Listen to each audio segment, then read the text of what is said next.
Honda ஆக்டிவாவில் வந்து பார்த்திங்கன்னா 6G BS6 இந்த வெஹிக்கிள்லாம் வந்து பார்த்திங்கன்னா நிறைய ரன்னிங் ஆஃப் கம்ப்ளைண்ட்டு.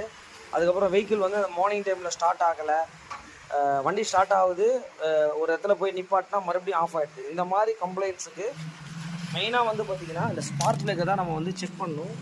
இப்போ இந்த வெஹிக்கிளில் வந்து பார்த்திங்கன்னா ஏதோ ஒரு கம்ப்ளைண்ட் வந்திருக்கு. இதை கழட்டி பார்த்தா இங்கே பாருங்கள், ஸ்பார்க் ப்ளக் வந்து பார்த்திங்கன்னா உடஞ்சிருக்கு. உங்களுக்கு பார்த்தீங்கன்னா தெரியும், இந்த இடத்துல இந்த ஸ்பார்க் ப்ளக்கோட ஒரு எண்டு வந்து பார்த்திங்கன்னா இதில் இருக்குது. இதை வெளியே எடுத்து காட்டுறோம் பாருங்க. இனிமேல் இப்போ இந்த ஸ்பார்க் ப்ளக் உடஞ்சிருக்கிறத வெளியே எடுக்கிறோம்.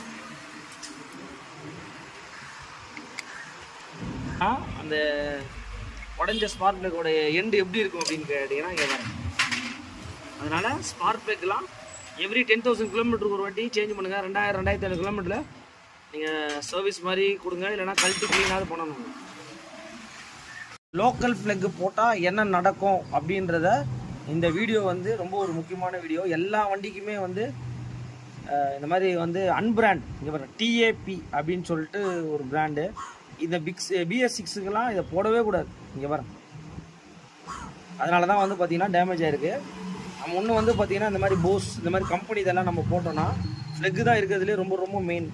அதனால் நீங்கள் வந்து கம்பெனிஸே ட்ரை பண்ணுங்கள், அப்போ தான் வண்டியும் வந்து பர்ஃபார்மன்ஸும் நல்லாயிருக்கும் உங்களுக்கு. இதனால் வந்து நிறைய ப்ராப்ளம் வரும் உங்களுக்கு.